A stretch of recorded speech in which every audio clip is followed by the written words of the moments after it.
कसल्या तरी अनामिक दुःखद छटेचा तवंग आपल्याबरोबर घेऊन आजचा दिवस उजाडला, पण उगवलेला कोवळा सूर्य थोडासा वर आला नसेल इतक्यात काळ्या मेघांनी त्याला घेरले आणि झाकून टाकले होते. त्यामुळे नेहमीप्रमाणे पडणारी त्याची किरणे आज तेरणेवर पडली नव्हती. कसल्या तरी गूढ दुःखद घटनेचा मूक संकेत देत असल्यासारखं ढगाळ असलेल्या वातावरणातलं चैतन्य आज हरपल्यासारखं दिसत होतं.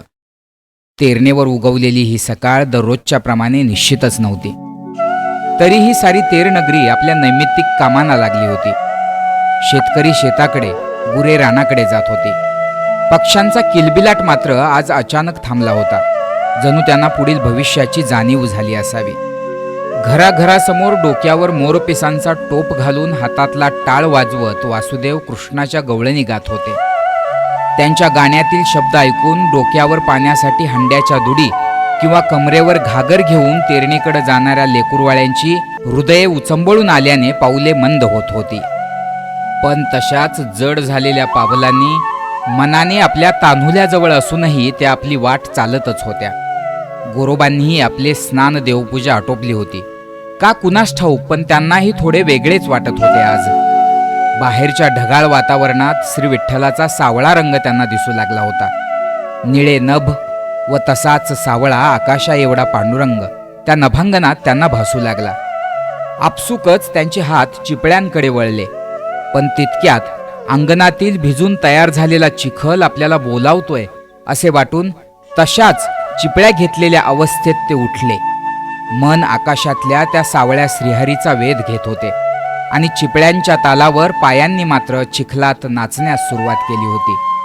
संताबाईचं आवश्यक ते घरकाम संपलं होतं. तिचा बाळ बराच वेळ झाला झोपला होता. तो जागा असताना सारखा पायात घुटमळतो, कामच करू देत नाही असे त्याला पाहताच तिच्या मनात आले. आता तो उठण्याच्या आत तेरणेहून पाण्याच्या 2 घागरी आणाव्यात म्हणून तिने घागर उचलली. जाताना सहज बाळाकडे लक्ष ठेवा हो म्हणून भानावर नसलेल्या आपल्या पतीला बजावले आणि ती दरवाजापर्यंत पोचली. कधी नव्हे ते आज तिचे पाऊल अडखळले, पण थांबून भागणार नव्हतं. दररोजच्या प्रमाणे पाणी तर आणायचंच होतं. तिने परत एकदा मागे वळून आपल्या बाळाकडे दृष्टी फिरवली. तो शांत झोपल्याचे पाहून तिने उंबऱ्याची सीमारेषा ओलांडलीच फक्त. तो छोटा कुंभार मात्र नेमका तेव्हाच जागा झाला. त्याने आजूबाजूला आपल्या आईचा शोध घेतला, पण कावरा बावरा झालेला त्याचा चेहरा चिखल तुडवणाऱ्या आपल्या पित्याला पाहून उजाळला व तो त्या दिशेने हसत रांगू लागला. त्यावेळी दूर दूर आकाशाच्याही पलीकडे असणाऱ्या निळाईचा निळा सावळा रंग गोरोबांच्या हृदयांबरात उतरला होता. त्या निळ्या अंबरातील सावळ्या विठाईचा शोध गोरोबा घेतच होते. डोळे गगनाच्याच दिशेने मनाबरोबर भ्रमण करत होते. तन मन बुद्धी भावना सर्व एके ठिकाणी केंद्रित झाल्या होत्या. डोळ्यातून निघणाऱ्या विठ्ठल नामाच्या लईवर चिपळ्या वाजत होत्या, तर चिपळ्यांच्या ठेक्यावर पायांचे नृत्य चिखल तुडवण्यासाठी सुरू होतं. गोरोबा एकदम उन्मनी अवस्थेप्रत गेले होते. देहाकडे ध्यान राहिले नव्हते, जीवाशिवाचे भान राहिले नव्हते. देहातीत अवस्था सुरू झाली होती की जी शब्दांनी व्यक्त करण्याच्या पलीकडली होती. देहाचा रोमन रोम विठ्ठल म्हणत होता. चिपळ्यांच्या संगीतावर पायाच्या बरोबरीनं गळ्यातील तुळशीच्या माळा सुद्धा नाचत विठ्ठल विठ्ठल म्हणत होत्या. सारा आसमंत भारल्यासारखा धुंद झाला होता. तो सुद्धा त्या सावळ्या विश्वरूपाशी एकरूप झाला होता. विठ्ठल नामाची लय वाढतच होती, त्याबरोबर चिपळ्यांची साथ धावत होती. त्यामुळे पायांची गती ही प्रचंड वाढली होती. प्रत्येक शब्द विठ्ठलाच्या हृदयावर जाऊन आदळत होता. तेव्हाच संताबाईचं बाळ रांगत रांगत तिथं पोचलं. त्याने एकवार थांबून आपल्या पित्याकडं पाहिलं. जीव ओवाळून टाकावा इतकं गोड हसलं आणि आपल्या बापाच्या पायाला धरण्यासाठी ते चिखलात घुसलं. गोरोबांचं विठ्ठल विठ्ठल सुरूच होतं. गती आणखीन वाढली होती. विठ्ठल नाम किती घेऊ आणि किती नको असं त्यांना झालं होतं. तो छोटा कुंभार चिखलात आला व गोरोबांच्या पायाला धरण्याची धडपड करू लागला, पण अचानक घसरून खाली पडला आणि त्याच वेळी गोरोबांचा एक पाय त्याच्या नाजूक शरीरावर पडला. विठ्ठलाचा ध्यास लागलेल्या पायांना सुद्धा तो वेगळा स्पर्श जाणवला नाही. पाय त्यावर पडत राहिले. रडायलाही उसंत त्या लेकराला मिळाली नाही. मातीचा देह मातीत मिसळू लागला. रक्तमासाचा चिखल होऊ लागला. मातीला मातीनं आपल्यामध्ये हात पसरून सामावून घेतलं होतं. तेव्हा गोरोबांच्या तोंडून मात्र एक सुंदर अभंग आकार घेत होता. केशवाचे भेटी लागलेसे पिसे, विसरले कैसे देहभान, झाली झडपणी संचरले मनी अधिरूप. पंढरीच्या महद्भूताने या आगळ्या वेगळ्या कुंभाराला झपाटले होते, वेडेपिसे केले होते आणि हे वेडच अभंग रूप होऊन बाहेर पडत होते. डोक्यावर घागर घेतलेल्या संताबाईनं घरात जेव्हा प्रवेश केला तेव्हा गोरोबांच्या तोंडून शब्द बाहेर पडले. न लिंपेची कर्मी, न लिंपेची धर्मी, न लिंपे गुणधर्मी पुण्यपापा, म्हणे गोरा कुंभार सहज जीवनमुक्त, सुखरूप अद्वैत नामदेव. सहजगत्या जीवनमुक्त झालेल्या या कुंभाराचे विठ्ठल नाम तसेच रंगत राहिले. ज्याचे नाव घेतले जाते तो अमृताचा मेघ श्री विठ्ठल मात्र अर्धोन्मिलित नेत्रांनी सर्व काही पाहत होता. संताबाईनं घागर खाली टेकली, डोक्यावरची चुंबळ खुंटीला अडकवली व झोपलेल्या जागेवर बाळ नाही म्हणून शोधाशोध करू लागली. घरात पाहिलं, घराच्या बाजूला पाहिलं, पाठीमागे पाहिलं, समोर अंगणात सुद्धा पाहिलं. ते दिसलं नाही तेव्हा तिचा जीव कासावीस झाला. या घटनेचा साक्षीदार असणारा दारातला कडुनिंब सर्व काही पाहत असूनही ओरडून तिला काही सांगू शकत नव्हता. मग धडधडत्या अंतःकरणानं ती गोरोबांकडे गेली आणि हाक मारून तिने विचारलं, अहो अहो आपलं बाळ कुठं आहे? गोरोबांचं अजूनही विठ्ठल विठ्ठल सुरूच होतं. अहो अहो आपलं. आणि त्याच क्षणी तिचं लक्ष एकदम गोरोबांच्या पायाबरोबर लाल झालेल्या चिखलाकडे गेलं. डोळे विस्फारले गेले. एक क्षण ओरडण्यासाठीचा आवाज देखील कुठल्या कुठे विरला गेला. आवाजच बाहेर निघाला नाही व नंतर काळजाला कापत जाणाऱ्या एका गगनभेदी किंकाळी सरशी, माझा बाळ, माझा बाळ, माझा बाळ करत ती खाली चिखलातच कोसळली. तिच्यासाठी घात झाला होता. धरणी फाटली होती, आकाश कोसळले होते. आपल्याच तोंडावर मारून घेत हृदयाचं पाणी करून टाकणारा आक्रोश सुरू केला तिनं नुसता. जळलं तुझं हे असलं भजन, तुला जन्म दिलेलं स्वतःचं पोर दिसलं नाही?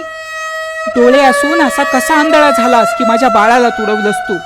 खाटकाला सुद्धा स्वतःच्या मुलाची दया येते, तुला कशी आली नाही? माझ्याच कपाळाला नवरा म्हणून कसा पडलास? काय पाप केलं होतं मी? त्या विठोबाने असले कसले वेड लावले तुला की थोडंसं सुद्धा मागं पुढं पाहिलं नाहीस? संतापाच्या व दुःखाच्या भरात ती असं कितीतरी अद्वा तद्वा बोलून गेली. तिचा आपल्या मनावरचा ताबा सुटला. आजवर जीवापाड जपलेलं तिचं बाळ नाहीसं झालं होतं. पण एवढं होऊनही गोरोबांची धुंदी अजून ओसरली नव्हती. बेहोश झालेला हा भक्तराज अजूनही विठ्ठल नाम घेतच होता. ते पाहून विठोबाला शिव्या शाप देत रागाने संती उठली आणि गोरोबांच्या हाताला आपल्या थरथरत्या हाताने जोरात हिसडा देऊन म्हणाली, आग लाव तुझ्या विठोबाला आता. भानावर आलेले गोरोबा कधी नव्हे ते प्रचंड संतापले. झालेला सर्व प्रकार लक्षात येऊनही माझ्या भजनाचा भंग केला, माझ्या नेमधर्मात बाधा आणली म्हणून तुझ्या बालकाचे कर्म ओढवले होते, माझ्या विठोबाला का ग शिव्या देतेस? असे म्हणत एक भली मोठी काठी घेऊन ते संताबाईच्या अंगावर धावले. काठी उगारलीच होती फक्त की संताबाईच्या तोंडून शब्द बाहेर पडले, माझ्या अंगाला काठीनेच काय, हाताबोटांनी सुद्धा शिवाल तर विठोबाची आण आहे तुम्हाला. वाक्यासरशी काठी मागच्या मागे गळून पडली. अवाक होऊन पाहताना ते मनाशीच पुटपुटल्यासारखे म्हणाले, विठोबाची आण, माझ्या विठोबाची शपथ. सारा राग ओसरला. काही घटिका पूर्ण शांततेत गेल्या. संताबाईच्या तोंडचा आवाज बंद झाला असला तरी डोळ्याचं पाणी थांबलं नव्हतं. तिचं मूक आक्रंदन अजूनही सुरूच होतं. दूर बाजूला हतबल झाल्यासारखी मगाची काठी पडली होती व तेथेच बसलेले गोरोबा एकूणच परिस्थितीचा विचार करत होते. काही वेळानं कुठं त्यांना आईच्या हृदयाची, तिच्या दुःखाची जाणीव झाली. तेव्हा तिच्या सांत्वनासाठी ते बोलू लागले, संते, माणसाच्या दैवात त्या विधात्यानं काय लिहून ठेवलंय हे कुणालाही सांगता येत नाही, पण ते चुकतही नाही. आज भजन करताना मी पार भानातून गेलो होतो, बेभान झालो होतो. ही बेभान अवस्था एक वेळ अनुभवण्यासारखी असते, पण त्यासाठी फार मोठं मोल द्यावं लागतं. ते मोल दिलंय मी. ईश्वराचा मी अपराध केला की नाही ठाऊक नाही, पण तुझा मात्र केलाय. देवानं दिलं आणि देवानंच नेलं किंवा आपल्या कर्मानं गेलं म्हणून मला माफ कर, मला क्षमा कर. किंचित जड झालेल्या घोगऱ्या स्वरात गोरोबा बोलले व जणू काही झालेच नाही अशा आविर्भावात पुन्हा एका कोपऱ्यात बसून त्या अनाथांच्या नाथाला आळवू लागले. जीव निघून गेलेल्या प्रेतासारखी बराच वेळ संताबाई तशीच बसून होती. रडून रडून सुजलेले व त्या चिखलासारखेच लाल झालेले अश्रुहीन निस्तेज डोळेच फक्त उघडे होते. तेही भेसूर वाटत होते. डोंगरा इतकं दुःख घेऊन आलेला तो दिवस डोंगरासारखाच अत्यंत जड होऊन निघून गेला. संध्याकाळ सुद्धा संपत आली होती. दिवसभर काही न खाताही तिची भूक त्या लेकराबरोबर गेली होती. पण केवळ कर्तव्य भावनेतून ती आपल्या पतीसाठी उठली, तोंडावर थोडंसं पाणी मारलं आणि मडक्यात पाणी घेऊन आपल्या पतीला ते असे देणार इतक्यात पोळणार असल्याप्रमाणे मागे सरकत गोरोबा म्हणाले, विठ्ठलाची आण घातलीस संते, आता ती मी कशी मोडू? मनात एकदम चर्र झालं तिच्या. संपूर्ण अंगावर काटा उभा राहिला आणि काही वेळापासून थांबलेला आसवांचा ओघ एका मोठ्या हुंदक्यासरशी पुन्हा सुरू झाला. बाहेर अंधारात न दिसणारी पानांच्या मागील कोकिळा दुःखद स्वरात आर्त विरहिणी आळवत होती. 2 रात्रींना सुरुवात झाली होती. एक त्या दिवसाची जी काही तासांनी संपणार होती आणि दुसरी तिच्या संसाराची जिचा शेवट तिलाही माहीत नव्हता.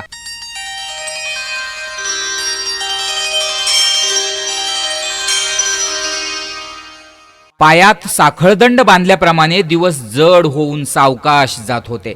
गोरोबांचे बोलणे कमी झाल्यापासून तर ते अधिकच भयान वाटत होते.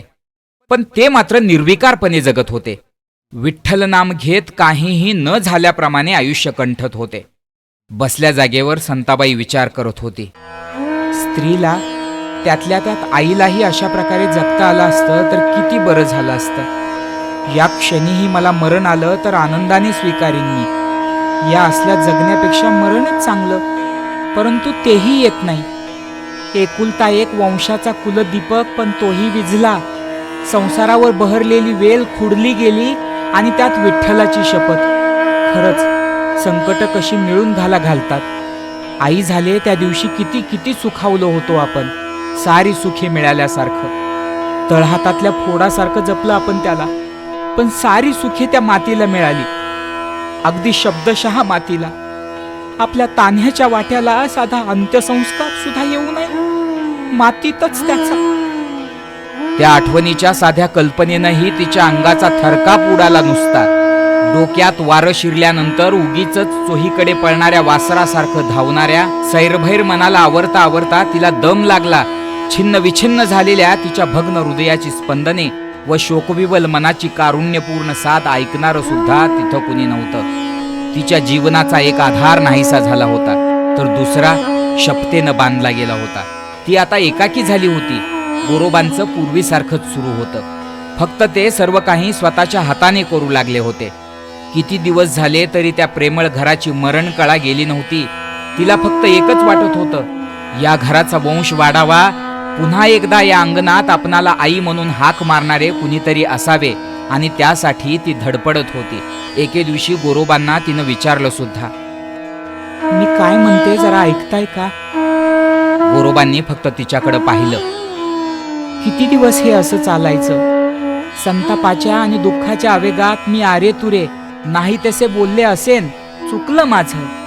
पण तुम्हाला दुखवण्याचा कुठलाच हेतू नव्हता माझा.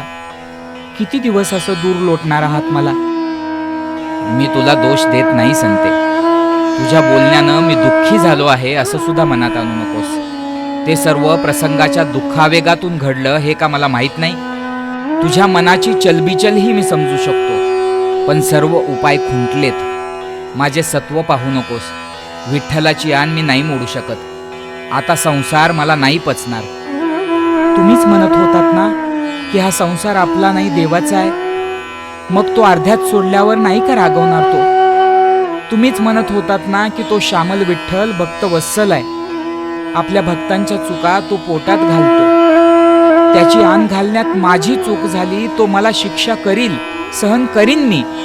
पण आपल्या घराला वारस मिळावा, आपलं नाव पुढे चालवायला कुणीतरी असावं एवढीच इच्छा आहे हो माझी. यावर गोरोबा फक्त हसले आणि म्हणाले, मी सर्व मागे सोडून आलोय संते.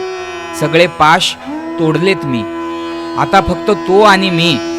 पुन्हा संसाराचा विचारच नाही. नको सोडू पुन्हा मला यात. व ते अबोल झाले. तिने निराशेचा एक दीर्घ सुस्कारा सोडला. कारण अबोल झालेल्या पतीला बोलतं करणं शक्यच नाही हे तिलाही आता सवयीनं माहीत झालं होतं. तिचं अंतर्मन मग स्वतःलाच दोष द्यायचं. तो विठोबाच आपल्यावर कोपलाय असं तिला वाटायचं. कधी कधी तिला खूप खूप राग यायचा, पण रागवायचं कुणावर? आपल्या पायाखाली विनाकारण मुंगी सुद्धा मरू नये म्हणून काळजी घेणाऱ्या पतीवर? मग ती स्वतःवरच रागवायची. मीच त्यांना विठ्ठलाची आण घातली नसती, खाल्ला असता थोडासा मार तर काय झालं असतं? त्यांनी मला जीवे तर नसतं ना मारलं असं तिला वाटायचं. अपंगासारखं अगदी मृतप्राय झालेल्या संताबाईची गोरोबांनाही दया यायची. एका संसारिक आईचं आक्रंदन, तो आक्रोश त्यांनाही जाणवायचा, पण विठ्ठलाच्या शपथेपुढं त्यांना तो गौण वाटायचा. बळजबरीने ढकलल्यासारखे किंवा त्यांच्या मनाविरुद्ध त्यांना ओढल्यासारखे मागेच ओढ घेत दिवसामागून दिवस जात होते. संताबाईसाठी तर ते फारच कठीण जात होते. पहाटे जाग आल्यापासून ते रात्री झोपेपर्यंत नको नको ते विचार यायचे. म्हणून दिवस उजाडूच नये आणि झोपल्या जागेवर आपण कायमचेच झोपावे असे तिला हजारदा वाटायचे. रात्री झोपल्यानंतर सुद्धा बऱ्याच उशिरापर्यंत झोप येत नसे. आपल्या बाळाचं ते गोड हसणं तिला आठवायचं आणि ती रडत राहायची रात्रभर. रडतानाही विचाराने बेभान झालेल्या मनाला आवरता आवरता मग केव्हा तरी डोळा लागायचा. त्यात एखाद्या भयंकर स्वप्नातून दचकून जाग यायची आणि मग झोपच लागायची नाही. अगदीच केविलवाणी अवस्था झाली होती तिची. आजही ती अंथरुणावर सहज विचार करत पडली होती. रात्र, मध्यरात्र, उत्तर रात्र व पहाट झाली तरी तिचा क्षणभरही डोळा लागला नव्हता. विचार सुरू होता. कसे वळवावे यांचे मन? काय करावं की माझा वंश यापुढे नाहीच वाढणार? यांचा निश्चय तर आढळ आहे. मी आता जाणते स्वभाव यांचा. काय करू? मला बाळ हवं. काहीही करून वेल मांडवाला जायला हवा, पण त्यासाठी काय करायचं ते मात्र सुचत नाही. सकाळ झाली. घरकामात हात राबू लागला. कामे सुरू होती आणि रात्रभर पाठ न सोडलेला विचार अजूनही सुरूच होता. आता घरातली आवरावर झाली. न्हाणीतल्या 4 कपड्यांचं धुणं व पाण्याची घागर घेऊन ती तेरणेवर आली आणि नेहमीच्या ठिकाणी बायकांच्या बाजूला असणाऱ्या एका दगडावर ती ते धुवू लागली. बऱ्याचदा आपल्या सोबत नदीवर येणाऱ्या या बायका आता आपल्याला टाळून येत असल्याचं तसं तिच्या लक्षात आलं होतं, पण कारण मात्र कळलं नव्हतं. धुणे धुता धुता ओळखीच्या एका बाईकडे पाहून ती सहजच तरीही कसनुसे हसली, पण प्रत्युत्तर देण्याऐवजी कपाळावरल्या आठ्यांसह ती माऊली पाहून न पाहिल्यासारखे करत सोबतच इतर बायकांमध्ये कुजबुजू लागली. आणि काही वेळातच त्यातली एक बाई अचानक तिच्याकडे पाहून फुतकारत म्हणालीच, ए संते, आमच्या पानवठ्यावर तू येत जाऊ नकोस बाई. आम्ही भरल्या ओटीच्या पुत्रवती आणि तू वांझोटी. तुझी संगत बरी नाही आमच्यासारख्या कुलवंतांच्या लेकी सुनांना. कोणत्या जन्मीचं पाप तुझं कुणास ठाऊक बाई. होतं ते लेकरू सुद्धा गेलं. रीतीभाती पाळणाऱ्या बायका आम्ही, तुझी सावली सुद्धा बरी नाही आम्हाला. तुला सोडून पाणी भरायला येत होतो तेव्हाच कळेल वाटलं तुला, पण कळलं नाही म्हणून समक्षच बोलावं म्हटलं. तोंड दाखवत जाऊ नकोस बाई आम्हाला. संताबाईला हे असह्य झालं. तरीही तिनं खाली बघून आपलं काम उरकलं. तेरणीची घागर डोक्यावर घेतली आणि त्या पाण्यानं भरलेल्या घागरीपेक्षा कैकपटीनं जड असलेला तो शब्दभार आपल्या शिरावर वाहत ती कशी बशी घरापर्यंत आली. घरी आल्यावर मात्र तिचा बांध फुटला. ती एका कोपऱ्यात कोसळली आणि हतबलतेने रडू लागली. वांझोटी हा शब्द मनातून जात नव्हता. मी वांझोटी? एका गोड गोजीरवाण्या बाळाला जन्म देऊनही वांझोटी? माझ्या सावलीचाही स्पर्श नकोय त्यांना. खरंच आहे, त्या म्हणतात तशी मी पापिनीच असेन, नाहीतर माझ्याच वाट्याला हे कशाला आलं असतं. पुन्हा आजच्या दिवसाची रात्र होईपर्यंत रडताना हाच विचार.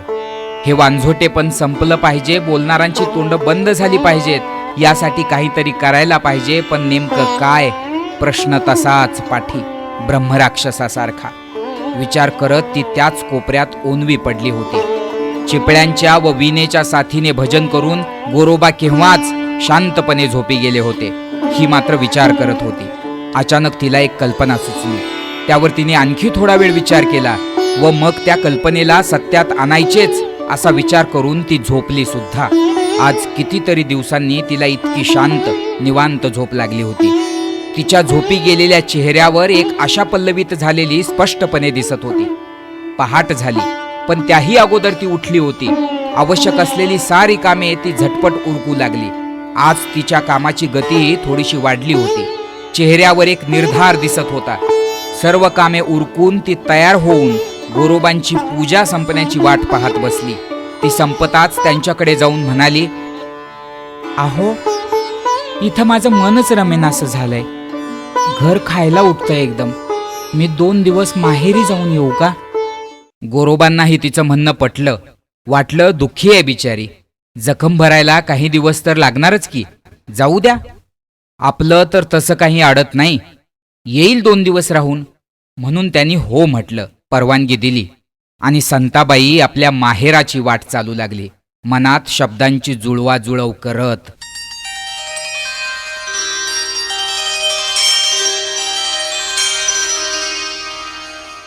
लग्नानंतर कित्येक वर्षांनी कधी नाही ते न सांगता अचानक माहेरी आलेल्या आपल्या लेकीला पाहताच पित्याच्या मनात शंकेची पाल चुकचुकली.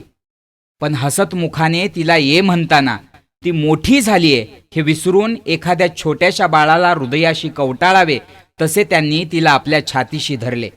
स्पर्शाची भाषा विसरलेल्या संताईला हा मायेचा स्पर्श लागताच एकदम हुंदका आवरला नाही. वाटेत केलेली शब्दाची मांडणी ती पार कुठल्या कुठे विसरली आणि तोंडाला पदर लावत एखाद्या बालकाप्रमाणेच ती स्फुंदून रडू लागली. आपल्या माणसाचा, साक्षात जन्मदात्याचा तो प्रेमळ स्पर्श होताच इतके दिवस दाबलेला दुःखाचा उमाळा उसळून वर आला होता. त्या जाणकार बापानं तिच्या पाठीवरून हात फिरवला, तिचं सांत्वन केलं आणि पहिल्यांदा पाणी देऊन मग तिला सविस्तर हकीकत सांगायला सांगितली. संताबाईनंही ती सांगितली, रडत डोळे पुसत सांगितली. आपल्या मायेच्या माणसांना थोडंही न लपवता क्षण सांगितला व शेवटी अगदी काकुळतीला येऊन म्हणाली, बाबा आमचा वंश वाचवा हो. मला बाळ हवंय. कुणाच्या तरी तोंडाकडे बघून जगायला आधार हवाय. तो आधार मला द्या बाबा. काहीही करून तो आधार मला द्या. तो आधार मला द्या. तिच्या वडिलांनी तिला शांत केलं, पूर्ण शांत केलं व म्हणाले, रडू नकोस संते, आणि मी काय करू सांग. तीही स्वतःला थोडंसं सावरून घेत म्हणाली, माझ्यामुळं त्यांचा वंश खुंटलाय. तो तसाच खुंटून राहू नये, थांबू नये, फक्त एवढंच वाटतं मला बाबा. अगं हो, पण याला मी काय करावंसं वाटतं तुला ते सांग. तुम्ही त्यांचं दुसरं लगीन लावून द्या. तू काय बोलतेस कळतंय ना तुला? मी पूर्ण विचार करून बोलतेय बाबा. सगळा विचार करूनच मी इथे आली आहे. आपल्या रामीला माझ्या घरात पाठवा. काय? सख्या बहिणीला सवत करून घेणार तू? इथं जेवढ्या प्रेमानं राहत होतो तेवढ्या प्रेमानं आम्ही तिथं राहू बाबा. नाही म्हणू नका. माझं घर रामीचंही होऊ द्या. त्यांच्याबद्दल तर तुम्हाला सगळं माहीतच आहे. त्या पांडुरंगाचं येड सोडलं तर देव माणूस आहेत ते. म्हणून होय म्हणा, नाही म्हणू नका, नाही म्हणू नका. ते काही क्षण एकदम स्तब्ध झाले. थोडं थांबून ते म्हणाले, तू आणखी एकदा विचार कर संते, घाई करू नको. मी घाई नाही करत बाबा. पूर्ण विचार केलाय मी. ठीक आहे, पण जावई बापूंना पटेल का हे? ते माझ्यावर सोपवा बाबा. मला आता गेलंच पाहिजे. मला गेलं पाहिजे. अगं पण आत्ता आलीस तू, लगेच कुठं निघालीस? नाही बाबा, आता वेळ नाही. मला लगेच गेलं पाहिजे. ती आत गेली. दाराआडून भीतियुक्त बावरलेल्या नजरेनं पाहणाऱ्या आपल्या धाकट्या बहिणीला कडकडून भेटली. तिला थोडंसं समजावलं आणि लगेच आल्या पावली ती तेरणीची वाट चालू लागली. पुन्हा एकदा तिच्या मनात आशा पल्लवित झाली होती. त्या आशेचा पदर धरूनच पुन्हा एकदा वसंताची हिरवी सोनेरी स्वप्ने ती भर दिवसा पाहू लागली होती. चेहऱ्यावर एक निश्चय व समाधान होतं. परिणामी अगदीच वेगाने तिचे पाय पुढे पळत होते. तिचं तेरणेत पाऊल पडलं तेव्हा सूर्य मावळत होता आणि झाडांच्या सावल्या पूर्वेकडे लांबच लांब पसरल्या होत्या.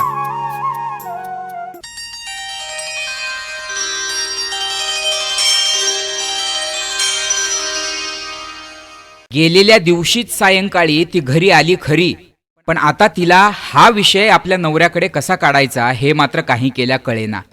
गोरोबा ती जाताना जसे तसेच ती आल्यावरही शांत निर्विकार. कशावरून तरी विषय काढावा किंवा स्वतःहून त्यांनीच आपणाला तू गेल्या पावली लगेच माघारी कशी आलीस हे विचारावे असे वाटून ती गोरोबांच्या आजूबाजूला घुटमळू लागली. पण तसे काही झाले नाही. दिवसभर पोटात अन्नाचा कण गेला नव्हता.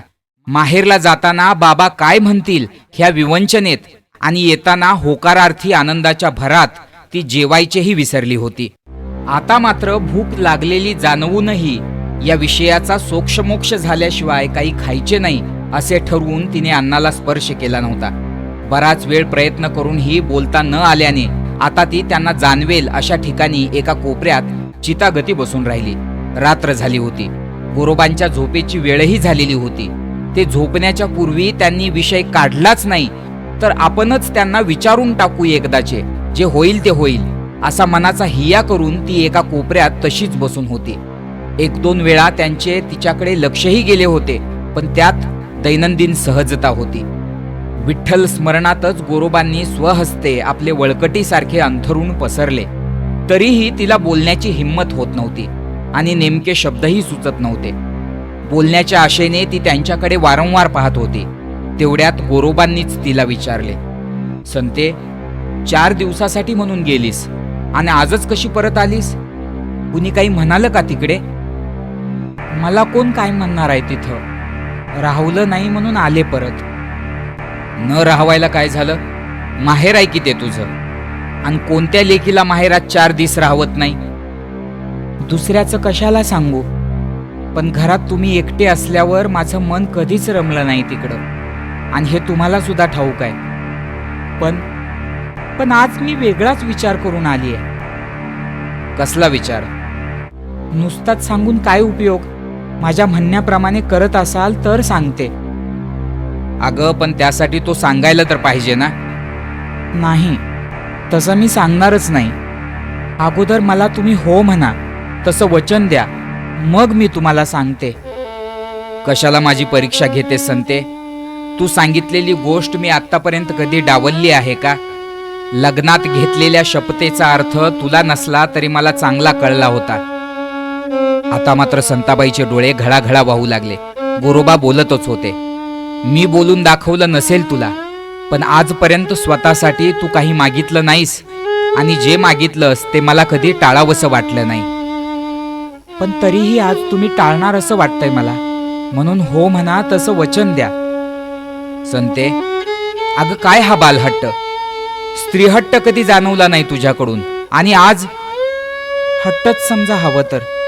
यापूर्वी आयुष्यात कधी काही मागितलं नाही आणि पुढेही कधी मागणार नाही, पण आज माझं एवढं ऐकायला पाहिजे तुम्ही. ऐकतो, सांग. हेच वचन समजू का मी? संते, विठ्ठलाचे दास आम्ही. आमचा शब्दही दिलेल्या वचनापेक्षा कुठे कमी पडणार नाही. सांग. मला बापडीला बोलायला सुधरत नाही, पण या घराचा वंश वाढला पाहिजे. हो, वंश वाढला पाहिजे. हे वांझोटेपणाचे जगणे सोसवत नाही मला. रात्रभर झोप येत नाही. चुकून लागलीच तर माझ्या बाळाच्या रडण्याचे आवाज येतात मला झोपेतच. अशानं संसार व्हायचा नाही, आयुष्य कडेला जायचं नाही. कसं काय सांगू तुम्हाला, काय सांगू? मला शब्द जंजाळात गुंतवू नकोस संते. विठ्ठलाची आण मला प्रमाण आहे. माझ्या आराध्याची शपथ, माझ्या आयुष्याची जीवनज्योत, मला ती कदापि मोडता येणार नाही. नका मोडू आण. मी ती तुम्हाला मोडायला नाहीच सांगत मुळी. मग काय करू म्हणतेस? तुम्ही दुसरं लगीन करा. संते, मी बाबांना बोलून त्यांना तयार करून आलीये. माझ्या रामीला पदरात घ्या, तुम्ही तिच्या संग लगीन करा. काय बोलतेस संते? तुम्ही नाही म्हणू नका. हो, तुम्ही नाही म्हणू नका. तुम्हाला माझी शपथ आहे, माझ्या त्या न राहिलेल्या बाळाची शपथ आहे. मी शब्द घेऊन आलीये बाबांचा, आणि माझा शब्द देऊनही आलीये. तुम्ही काय आहात हे मी तुमच्या सोबत संसार करून जाणलंय. आता माझ्या रामीलाही तुमच्याहून चांगला धनी मिळायचा नाही. तिचं भाग्य उजळू द्या. तिच्या भाग्यात माझं भाग्य आहे. तुमच्याच रक्ताचा अंश माझ्या सख्या बहिणीच्या पोटात वाढला तर माझ्या ओटीला त्याचे ओझे वाटणार नाही. या घराचं माझं वांझोटेपण संपेल. निपुत्रिकांचा वाडा म्हणून कुणी कुंभारवाड्याला हिनवणार नाही. तुम्ही नाही म्हणू नका, तुम्ही नाही म्हणू नका. तसा शब्द दिलाय तुम्ही मला. अगं, पण घरात सवत आणण्याचा तुझ्या मनात विचारच कसा आला? सवत झाली तरी अगोदर सख्खी बहीण आहे ती माझी. सारं जग हसेल माझ्यावर संती. माझ्या विठ्ठल भक्तीला नावे ठेवली जातील. ते होईना का, पण पर्यायाने माझ्या विठ्ठलावर दोषारोपण होईल. होऊ देत.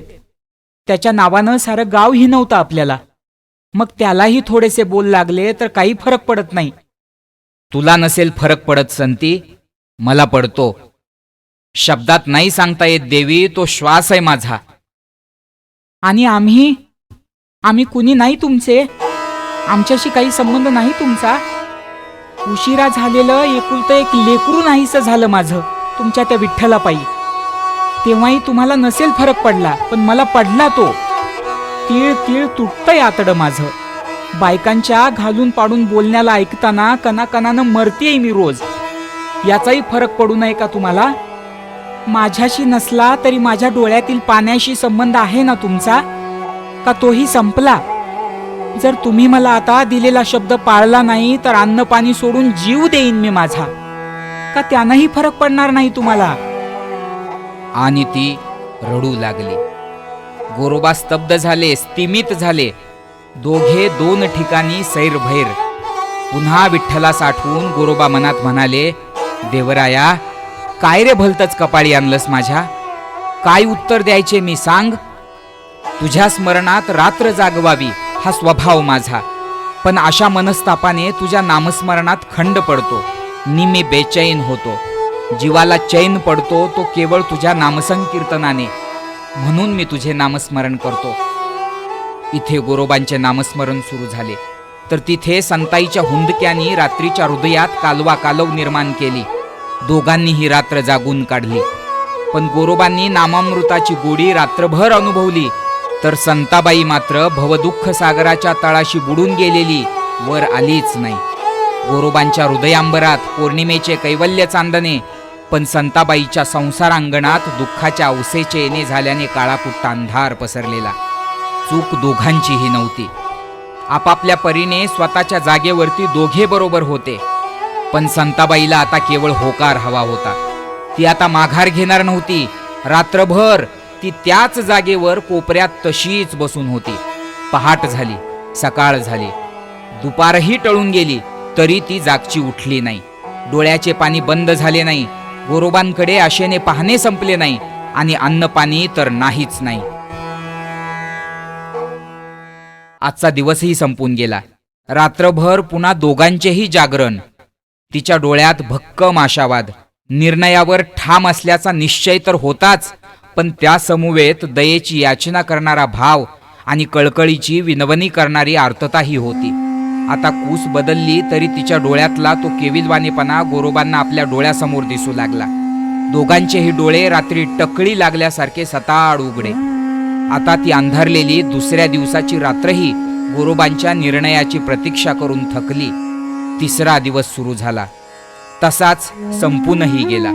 सायंकाळ झाली होती. दोघेही एकमेकांना बोलत नव्हते. 3 दिवसांचा अबोला यापूर्वी बहुतेक कधी झाला नसावा. संताबाईच्या डोळ्यात एकवटलेले अनेक भाव आता मात्र गोरोबांना अस्वस्थ करू लागले. अन्न पाण्याविना धरलेला तो कोपरा तिने अजूनही सोडलेला नव्हता. जवळून जाताना ती केविलवाने पाहत होती आणि नंतर डोळे बंद करून तशीच बसून राहत होती. आता तिला प्राणाचीही पर्वा नव्हतीच खरी. बस, ठरले म्हणजे ठरले, आता बदल नाही. संध्याकाळचे रूपांतरण रात्रीमध्ये झाले. निशब्द ती जागची हलली सुद्धा नाही. मग न राहून शेवटी गोरोबाच तिला म्हणाले, हट्टाला पेटू नकोस संती, काहीतरी खाऊन घे. ती काहीही बोलली नाही. बंद डोळ्यातून फक्त आसवांचा ओघळ सुरू झाला. उठ संते, बसून राहू नको, काहीतरी खाऊन घे. आता तिने केवळ तेरणा झालेले डोळेच फक्त उघडले. मी सांगितलं आणि तू ऐकलं नाहीस. असं कधीच तुझ्याकडून घडलं नाही संते. आज मात्र ते घडतंय. मी आजपर्यंत तुमचं सारं ऐकलं, पण तुम्ही माझं हे एकही ऐकत नाहीत. फक्त एकदा आणि एवढंच ऐका ना तुम्हीही. निस्तेज आवाजात तिने उत्तर दिले, तू मला शब्दात बांधते आहेस संते. हे माझ्याच्याने पेलवणार नाही याची भीती वाटतेय मला. काही शब्दात बांधत नाही मी तुम्हाला. तुमच्या शब्दासाठी मी माझा जीव तरी देते, म्हणजे तुम्हीही सुटाल आणि मीही सुटेन एकदाची. पुन्हा तोच थिजलेला हळुवार आवाज. तुझा माझा जीव केवळ तुझा माझा नसतोच संते. जीवन देणारा तो जगत जीवन पांडुरंग, त्यावर अधिकारही त्याचाच. त्याने दिलेले जीवन आपण मनानेच संपवू शकत नाहीत. उठ, खाऊन घे, होईल तुझ्या मनासारखं. एवढे बोलून गोरोबा देव्हाऱ्यातल्या विठ्ठल मूर्ती समोर जाऊन बसले. कदाचित त्याच्याकडे स्वतःची कैफियत मांडायची असावी त्यांना. आता मात्र संताबाई समाधानानं उठली. त्राण गेलेल्या अशक्त पायांनी तीही त्यांच्या मागोमाग गेली आणि गोरोबांच्या समोर असलेल्या त्यांच्या विठ्ठलाला तिनेही मागच्या बाजूनेच मनपूर्वक नमस्कार केला.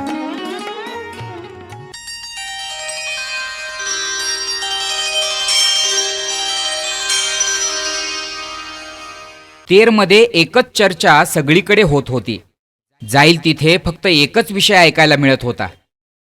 काय सांगता काय? ती स्वतः लग्न लावून देते आपल्या नवऱ्याचं? हो ना, आणि दुसऱ्या तिसऱ्या कुणाशी नाही, आपल्या सख्या धाकट्या बहिणीशी. काय बोलता? वेडबीड लागलंय की काय त्या संतीला? वेडच म्हणायचं की हो. आपल्या संसाराचा खेळखंडोबा केला आणि आता बहिणीचं वाटोळं करतीये.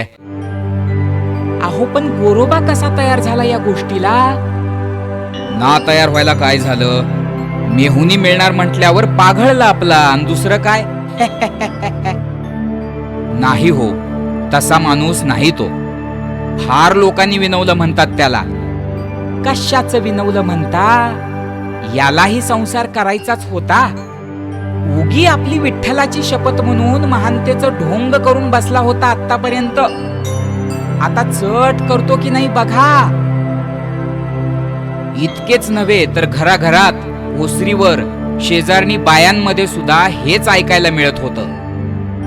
होय ग, तो गोरोबा लगीन करतोय म्हण दुसरं.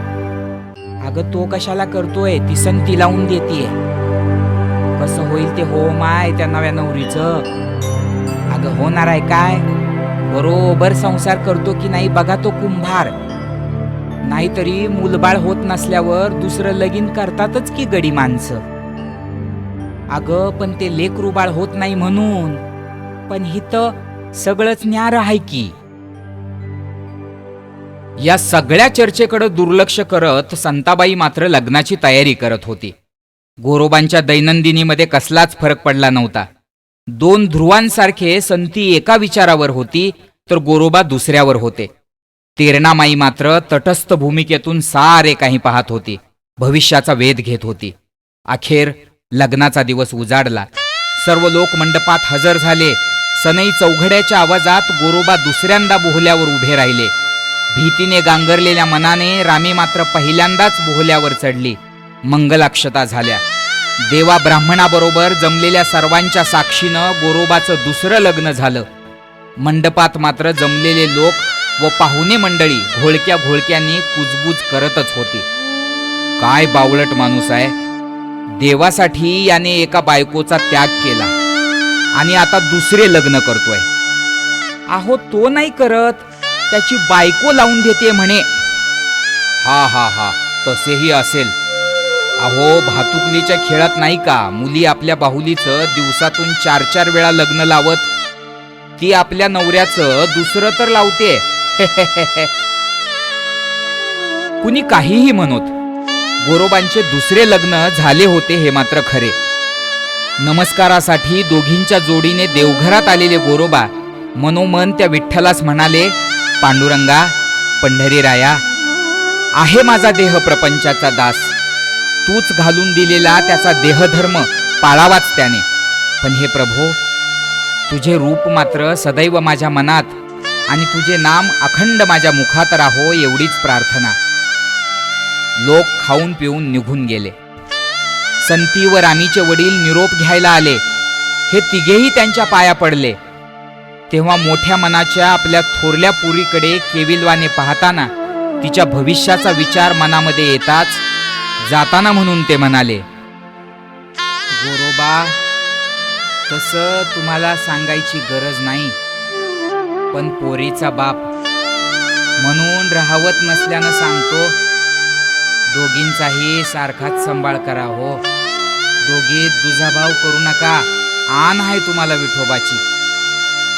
गोरोबांच्या चेहऱ्यावर मंद स्मित झळकले. ते मनात म्हणाले, विठ्ठला, मी संसार करू नये अशी तुझीच इच्छा आहे. 2 बायका असूनही मी विषय वासनेपासून अलिप्त राहावं असंच तुला वाटत असेल. तुझा संकेत मी नाही मोडणार.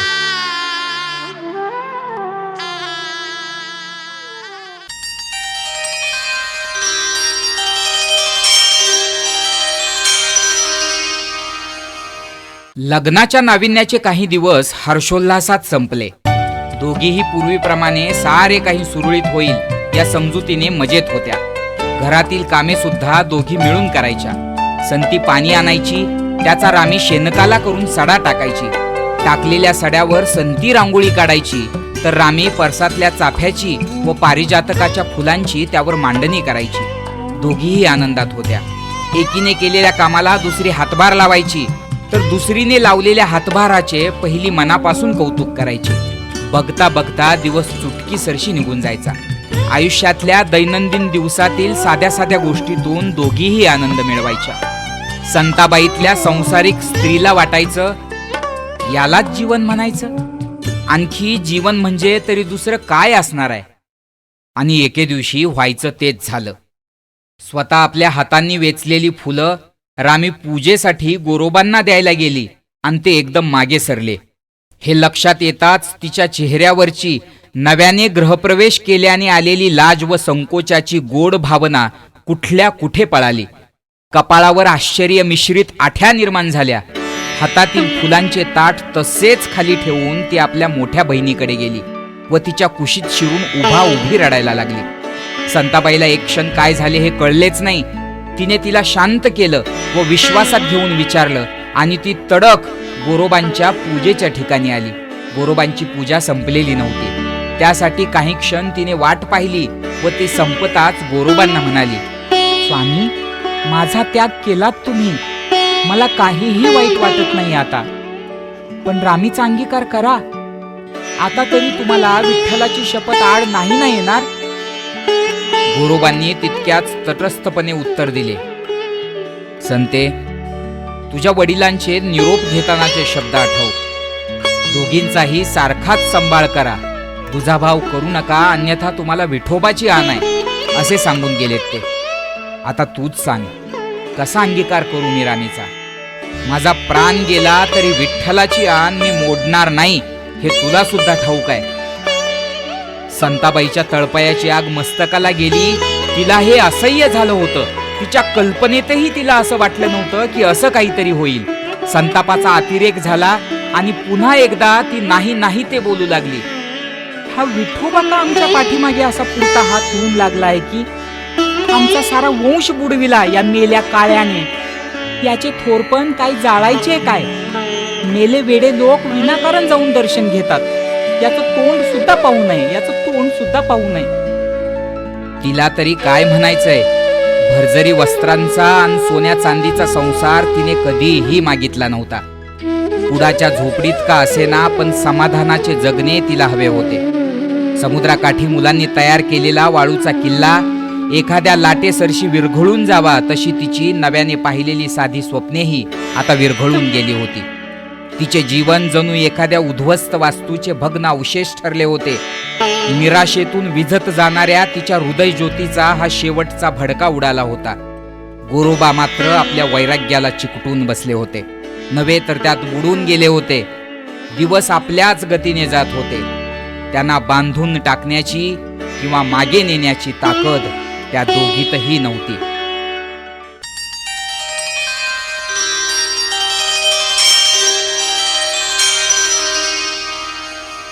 संतीबरोबर आता रामीही अबोल बनू लागली होती. संती तर सारखी एखाद्या वस्तूकडे एकटक पाहत विचार करत राहायची. भूतकाळातील हजारो प्रसंगाची चित्रशृंखला तिच्या डोळ्यासमोर अनेकदा तशीच रेंगाळत राहायची.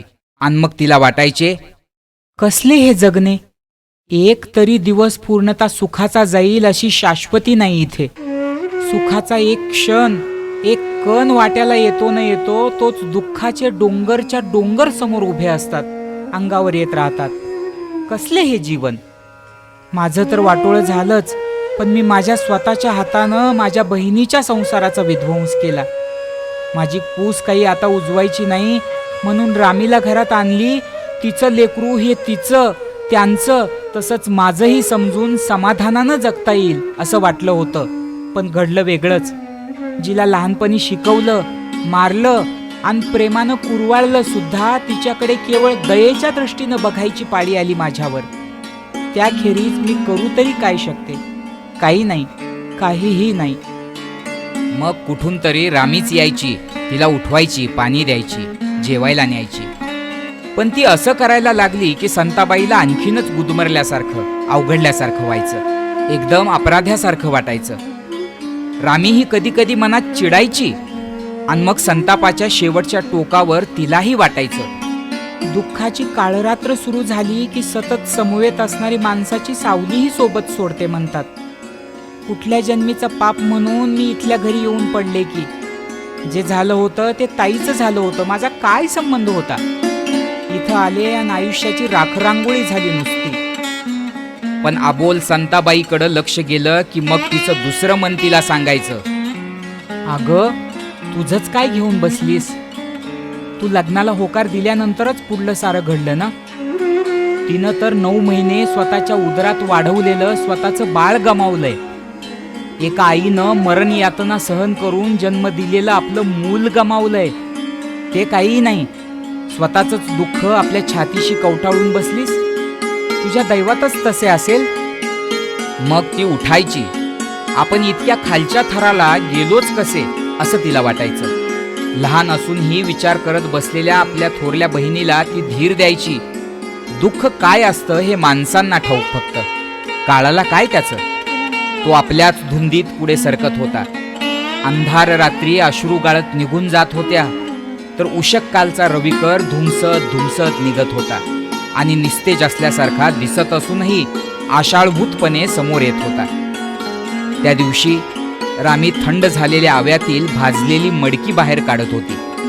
पहिल्यांदा राख बाजूला सारून मग पक्की झालेली मडकी बाहेर काढताना तिला वाटलं, आपल्या संसाराच्या आव्यातील वंशाच्या मडक्यावर अशीच राख नाही का आली?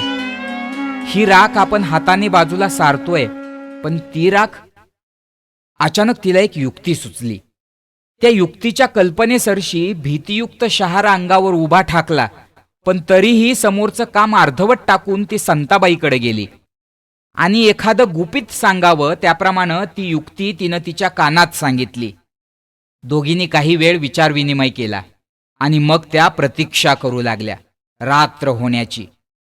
एखाद्या गोष्टीची प्रतीक्षा करताना वेळ किती हटवादी बनते याचं प्रत्यंतर त्यांना क्षणाक्षणाला येत होतं. क्षणाक्षणांना त्यांना हवी असलेली रात्र जवळ येत होती, पण दिवस मात्र क्षणाक्षणांनी मी नाही जाणार असा बालहट्ट करून रुसून बसल्यासारखा त्यांना वाटत होता. मधूनच एकदा सोसाट्याचा वारा आला आणि गेला. त्या दोघी वाट पाहतच होत्या. आरतीनंतर नित्याने येणारा त्या दिवसाचा शेवटचा शंखनाद कालेश्वरातून घुमला. तोही आज कुठेतरी सूर हरवून अगदीच बेसूर झाल्यासारखा ऐकू आला. रात्र झाली. माणसं झोपली, पक्षी झोपले, प्राणी झोपले, वनराईतील झाडेही झोपली. सर्वांच्या हृदयाचे ठोके, बाजूला मिनमिनत्या पंत्या, बाहेर मधूनच घोंगावणारा वारा आणि संथपणे वाहणारी तेरणा यांना सोडलं तर सर्वजण झोपली. आता त्या भयान शांततेत कुत्र्यांच्या रडण्याचा आवाज स्पष्टपणे ऐकू येत होता. त्यात रातकिड्यांच्या किरकिरण्याने वातावरण अधिकच गंभीर वाटत होतं. तेरणेच्या शांतपणे वाहणाऱ्या पाण्याच्या स्पष्ट आवाजाबरोबर तिच्या कडेला असलेल्या डबक्यालाच विश्व मानणाऱ्या बेडकांची डरावही सुरू होती. रात्र असल्याने काळा कभिन्न गडद अंधार अजून भयावह वाटत होता आणि अशात जाग्या होत्या गोरोबांच्या 2 भार्या. बंद झोपडीमध्ये दोघींनी कसली तरी कुजबूज केली व दोघीही आपल्या दररोजच्या झोपण्याच्या जागेवरून उठल्याच. फक्त एक टिटवी कधी नव्हे ती त्या कुंभाराच्या घरावरून केकाटत पुढे गेली. दोघींच्याही काळजाचे पाणी पाणी झाले, पण धैर्य करून त्यांनी खोलीचे दार हलकेच उघडले. फार दुरून कोणीतरी चिरकावे तसा थोडासा आवाज झाला. त्या आवाजाने दाराच्या जवळच बाजूला झोपलेल्या गोरोबांची थोडीशी हालचाल होऊन कूस बदलली गेली. आता ते छातीवर हात ठेवलेल्या अवस्थेत वर चेहरा करून झोपले होते. काही क्षण दोघींनीही तशाच उभ्या राहून आपल्या पतीकडं पाहिलं. भक्तिदीपाचं तेज चेहऱ्यावर झळाळत होतं. त्या तेजात एक विश्वास दिसत होता. कसलीही चिंता तोंडावर न दिसणारा हा वैरागी अगदी निर्धास्त झोपला होता. बंद करतानाही आवाज करेल म्हणून त्यांनी खोलीचे दार तसेच उघडे राहू दिले. दोघीही पुढे झाल्या. कसलाच आवाज न करता हळुवारपणे संती गोरोबांच्या उजव्या तर रामी डाव्या बाजूला झोपली. पुन्हा काही घटिका अवकाश घेऊन दोघींनीही धडधडत्या अंतःकरणाने आपल्या बाजूचे गोरोबाचे हात हलकेच उचलले व आपल्या छातीशी उरस्थळी ठेवून दिले. आता त्यांच्या चेहऱ्यावर विलक्षण समाधान होते. त्या समाधानातच हातांना तसेच धरून दोघीही तशाच झोपी गेल्यासारख्या पडून राहिल्या आणि कालांतराने निद्रिस्तही झाल्या. तेव्हा उशिराने उगवलेला तेरणीच्या डोहातला प्रतिबिंबित चंद्रही काळवंडला होता. इकडे स्वप्नातही गोरोबा आपल्या आवडत्या कार्तिकी एकादशीच्या दिवशी श्री विठ्ठलासमोर होते. ते विठ्ठलासमोर असूनही त्यांचे पाय चिखलाने माखलेले होतेच. जणू ते स्वप्नातही मडक्यांसाठीचा चिखल तुडवता तुडवता तसेच आले होते. महाद्वारी कीर्तनामध्ये रंग भरला होता. त्यामधील नामस्मरणात सारा संत समुदाय आनंदाने डोलत होता आणि हातांच्या बोटांनी वीणा वाजवणारे गोरोबा त्या स्वरांमध्ये म्हणत होते,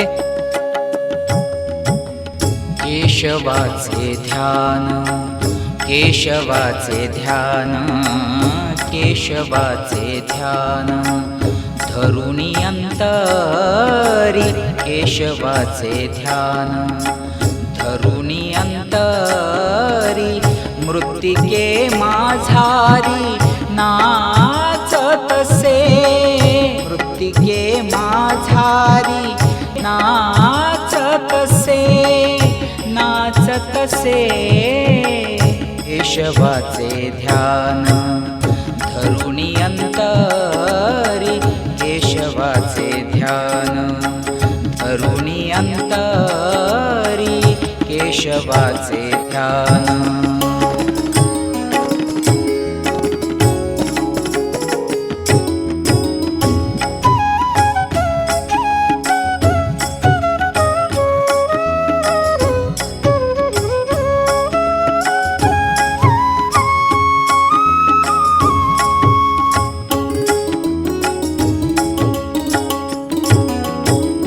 विठ्ठलाचे नाम, विठ्ठलाचे नाम नाम, विठ्ठलाचे नाम, विठ्ठलाचे नाम नाम, विठ्ठलाचे नाम स्मरे वेळोवेळा, विठ्ठलाचे नाम, विठ्ठलाचे नाम, विठ्ठलाचे नाम, विठ्ठलाचे नाम, विठ्ठलाचे नाम, विठ्ठलाचे नाम स्मरे वेळोवेळा. नेत्री वाहे जळ, नेत्री वाहे जळ, नेत्री वाहे जळ सद्गदित, नेत्री वाहे जळ सद्गदित. केशवाचे ध्यान, केशवाचे ध्यान, केशवाचे ध्यान, धरुणी अंतरी मृत्तिके माझारी, मृत्तिके माझारी, मृत्तिके माझारी नाचतसे, नाचतसे. केशवाचे ध्यान, धरुणी अंतरी केशवाचे ध्यान.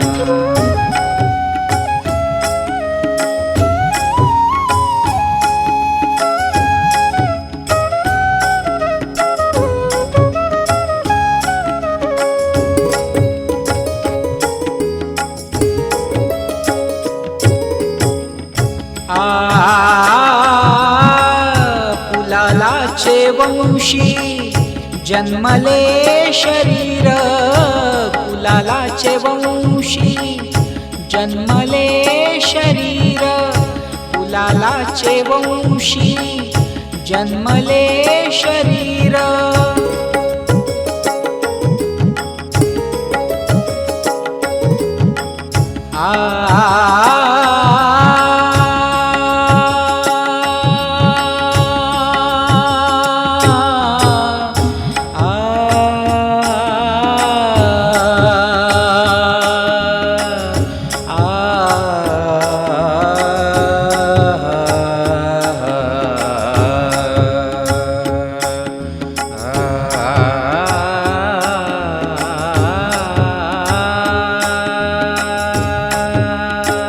कुलालाचे वंशी, जन्मले शरीर.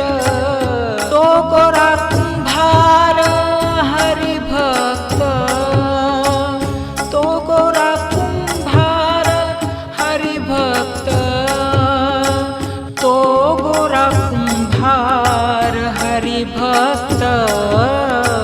केशवाचे ध्यान, केशवाचे ध्यान, केशवाचे ध्यान. धरुणी अंतरी मृत्तिके माझारी, मृत्तिके माझारी नाचतसे, मृत्तिके माझारी नाचतसे, नाचतसे. केशवाचे ध्यान, धरुणी अंतरी केशवाचे ध्यान, केशवाचे ध्यान, केशवाचे ध्यान. जागृती स्वप्नी असणाऱ्या स्वतःच्याच अवस्थेचं वर्णन सुरू होतं. या अनोख्या कुलाल वंशी हरिभक्ताच्या सद्गदित कंठातून उमटलेला शब्द त्याचा श्रीहरी कान देऊन ऐकत होता. दोघेही एकमेकाकडे पाहत होते. गोरोबा गाताना त्या रुक्मिणी वराच्या मुखमंडलाची शोभा न्याहाळत होते. त्यावर तो ब्रह्मांड नायक देवही आपल्या आवडत्या भक्ताकडे वात्सल्यपूर्ण नजरेनं पाहत होता. मी तू पण संपून आत्मपरमात्मा ऐक्याची अद्वैतावस्था सुरू झाली होती. स्वप्नातही गोरोबांना तुळशी बुक्क्यांचा सुगंध येत राहिला अगदी बराच वेळ. स्वप्न होते की जागृती, का जागृतीतले स्वप्न गोरोबांना कळले नाही. त्यांचा देह मात्र तसाच घरात निद्राधीन दिसत होता. वास्तवात पहाटेचा गार वारा अंगावरून जाऊ लागला. सवयीने भजनासाठी गोरोबांना जाग आली, पण तेव्हाच त्यांच्या लक्षात आले की कुणीतरी आपले हात धरून ठेवले आहेत. एक क्षण वाटले पंढरीचा विठ्ठल व माता रुक्मिणी तर नसेल, पण दुसऱ्याच क्षणी मनात आले मी कुठला तेवढा भाग्यवान. ते जागेवरून उठले आणि त्यांनी एकदम निरखून पाहिलं. अंगाला दरदरून घाम आला त्यांच्या. हात पायच नव्हे तर सारे शरीर थरथर कापायला लागले. त्याचबरोबर तोंडातून शब्द उमटले, घात झाला विठ्ठला, घात झाला रे, तुझी शपथ मी मोडली. गोरोबांच्या वाक्याने त्या दोघींनाही जाग आली. आता पुढे काय होणार या भीतीने त्या उठूनच बसल्या. काय केलत हे बायानो, काय केलत? कशाला विनाकारण मला प्रपंचात आणण्यासाठी श्रम घेता? मी पुढे गेलोय, फार पुढे गेलोय. या मोहपाशात मी नाही गुंतणार आता. मी तुमचा नाही राहिलो, आता देवाचा झालोय. कशाला करता ही नसती उठाठेव? असे म्हणून ताडकन उठून उभा राहत. विठोबाची आण मी मोडली, विठोबाची आण माझ्या हातांनी मोडली. हो, या हातांनी मोडली. आता यांना माझ्या शरीरात जागा नाही, आता यांना माझ्या शरीरात स्थान नाही, असं म्हणत ते चलबिचल अवस्थेत एकदम फेऱ्या मारू लागले. मी प्रायश्चित्त घेतलं पाहिजे, माझ्या हातांना शिक्षा झाली पाहिजे. काय करू, काय करू, काय? असं म्हणून कशाची तरी आठवण झाल्याप्रमाणे ते तडक आतल्या घरात गेले. कधीही वापरात न येणारे एक धारदार शस्त्र त्यांनी खाली घेतले, उभे ठेवले आणि कसलाही विचार न करता आपले दोन्ही हात आवेगाने त्यावर मारले.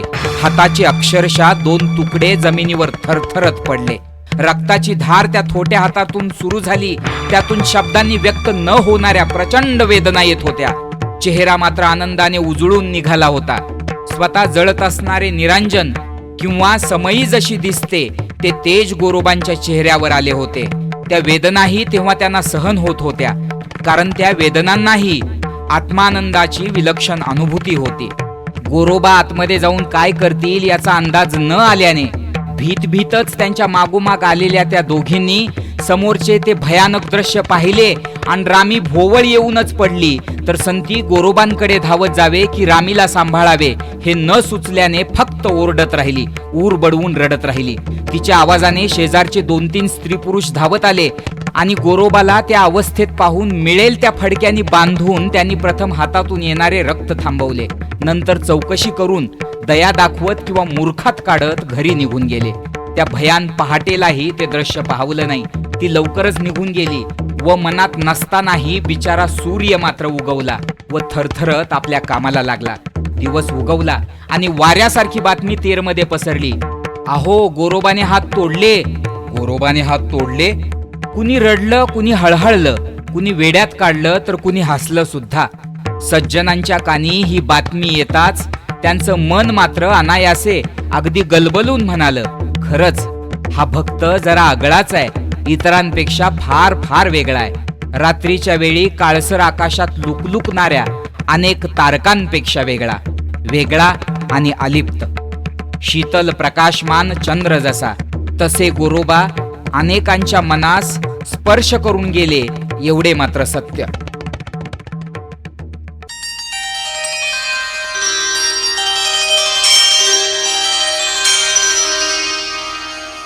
झोपडीत पसरलेल्या त्या स्मशान शांततेत एका कोपऱ्यात डावा पाय गुडघ्यापर्यंत उभा ठेवून उजव्या हाताच्या उंजळीत चेहरा ठेवलेली संताबाई उजव्याच मांडीवर बसून बऱ्याच वेळापासून अंतर्मुख होऊन विचार करत होते.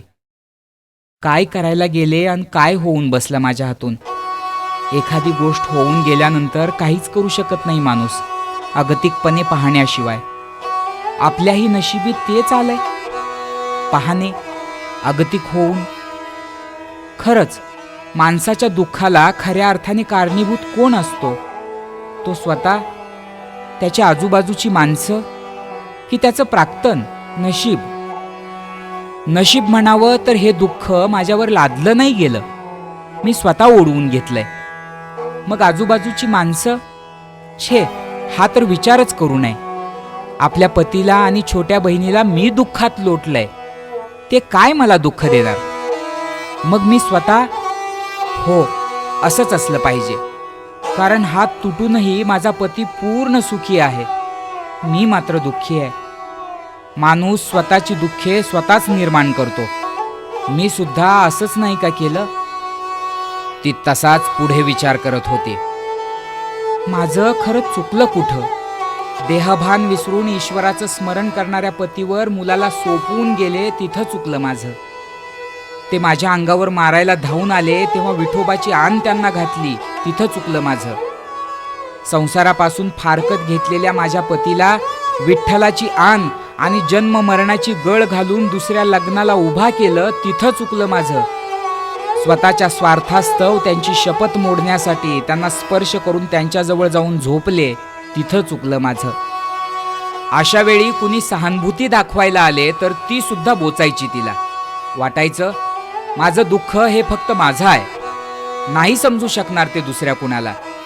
स्वतःच्या पतीशी एकनिष्ठ असणाऱ्या अहिल्याच्या शीलावर तिचा पती बनून देवेंद्राने घाला घातल्यानंतर छिन्न विछिन्न झालेल्या तिच्या रक्ताळलेल्या देहाची लक्तरे पाहिली आहेत का कधी कुणी? आपण सौंदर्य संपन्न असूनही परस्त्रियांना आपल्या दास्यात ठेवणाऱ्या दशाननाच्या मंदोदरीचे भग्न हृदय आणि शोकविभल मन जाणले आहे का कधी कुणी? अग्निपरीक्षा देऊन आपल्या पावित्र्याची साक्ष दिल्यानंतरही एखाद्याच्या टीकेला विचारात घेऊन वनवासात पाठविलेल्या सीतेच्या उरात दाटलेलं दुःखद मौन आणि अंतःकरणातली करुण वेदना पाहिली आहे का कधी कुणी? जनलज्जेस्तव पोटच्या बाळाला नदीच्या ओटीत जन्मतात सोडणाऱ्या कुंतीच्या हाताचा थरकाप आणि मनाची चलबिचल जाणली आहे का कधी कुणी?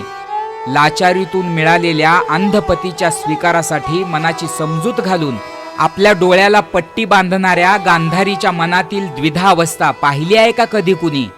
सभेतील बलदंड व बलशाली राजांच्या मौनासमोर एकाकी पडलेल्या वस्त्रहरित द्रौपदीचा हृदय पिळवटून टाकणारा आक्रोश ऐकला आहे का कधी कुणी? शक्यच नाही. स्वतःचं दुःख हे स्वतःचं असतं, फक्त स्वतःचं, कदाचित स्वतः निर्माण केलेलं सुद्धा. दुःखाची मालिका तयार केली मी, माझ्यासाठी आणि माझ्या बहिणीसाठी सुद्धा. ताई, म्हणून तेव्हाच रामीनं केविलवाणी हाक मारली. हृदय कसं हेलावून गेलं तिचं. काहीतरी काम असेल म्हणून ती उठली. अलीकडे रामी सुद्धा एकदम गप्प राहू लागली होती. मी ती युक्तीच काढली नसती तर पुढले काहीच झाले नसते असे तिला वाटायचे. त्यामुळे एक प्रकारे गुन्हेगारीची भावना तिच्या मनात मूळ धरू लागली होती. कुठल्याशा एखाद्या रात्री कालेश्वराजवळच्या डोहात स्वतःला लोटून द्यावं आणि संपवावं सगळं एकदाचं, असंही तिला एकदा वाटून गेलं. पण मग संतीनंच तिला समजावून पूर्वपदावर आणलं. संताबाईच्या स्वभावात मात्र आता अंतर्बाह्य विलक्षण बदल घडत होता. तिच्या मनाचं हळूहळू परिवर्तन होत होतं. ती आपल्या पतीवर आता अधिकच प्रेम करू लागली होती. एका आत्म्यानं केलेलं दुसऱ्या आत्म्यावरील निष्काम निस्वार्थ प्रेम. गोरोबांसाठी दुरूनच का असेना, पण ती बरंच काही करू लागली. स्वतः विखरून पडताना दुसऱ्यासाठी सौंदर्य निर्माण करणाऱ्या रांगोळीसारखं तिचं जीवन आता गोरोबांसाठी विखरून पडत होतं. स्वतः जळत असताना दुसऱ्यासाठी प्रकाश निर्माण करणाऱ्या दिव्यासारखं तिचं जीवन आता गोरोबांसाठी जळू लागलं होतं. स्वतः झिजून जाताना दुसऱ्यासाठी सुगंध निर्माण करणाऱ्या चंदनासारखं तिचं जीवन आता गोरोबांसाठी झिजू लागलं होतं. पण तिला सर्वाधिक खंत वाटत असे ते आपला पती जेवत असताना. अन्नरूपी पेय ते थोट्या हाताने कसं तरी पीत आणि विठ्ठल नाम घेत बसत. पोटच्या लेकराची अवस्था स्वतःच्या डोळ्यांनी पाहणारी ती आता नवऱ्याचे हाल बघताना मात्र त्याहूनही अधिक कासावीस व्हायची, पण हतबल असायची. पुढे काम पूर्णतः बंद झाल्यानं काही दिवसातच घर खर्चाचा प्रश्न उभा राहिला. गावातील लोकांनी तर बलुते द्यायचे केव्हाच बंद केले होते. त्यामुळे संताबाई मात्र निश्चितपणे चिंतित होती. हात तुटल्यानंतरची 17वी रात्र होती. आड्याला बांधलेले रिकामे शिंके जीव मुठीत धरून लोंबकाळत होतं. समोर देव्हाऱ्यात ठेवलेली समई ताटकळत उभी राहून तेवत राहण्याचा कसोशीनं प्रयत्न करत होती. बाहेर मडकी घडायचं निर्जीव चाक लिंबाच्या झाडाखाली 6 दिवसापासून शांत पडून होतं. त्याला हे तरी कसं कळणार की त्याच्या मालकानं विठ्ठलापायी त्याला फिरवणारे आपले हातच कलम करून घेतलेत. संताबाईला मात्र अपेक्षा होती ती रात्र सरून उषक्काल होणार आहे. हा शरद संपून वसंताला नवी पालवी फुटणार आहे. अमावस्येला वाट देऊन चांदण्याची उधळण करत पौर्णिमेचा चंद्र उगवणार आहे. आयुष्याच्या या वृक्ष वाळवंटाला कुठे ना कुठे हिरवळ सापडणार आहे. आत्तापर्यंत गाळलेल्या अश्रूंची निश्चित फुले होणार आहेत. या आशेच्या प्रेरणेवरच तर ती जगत होती.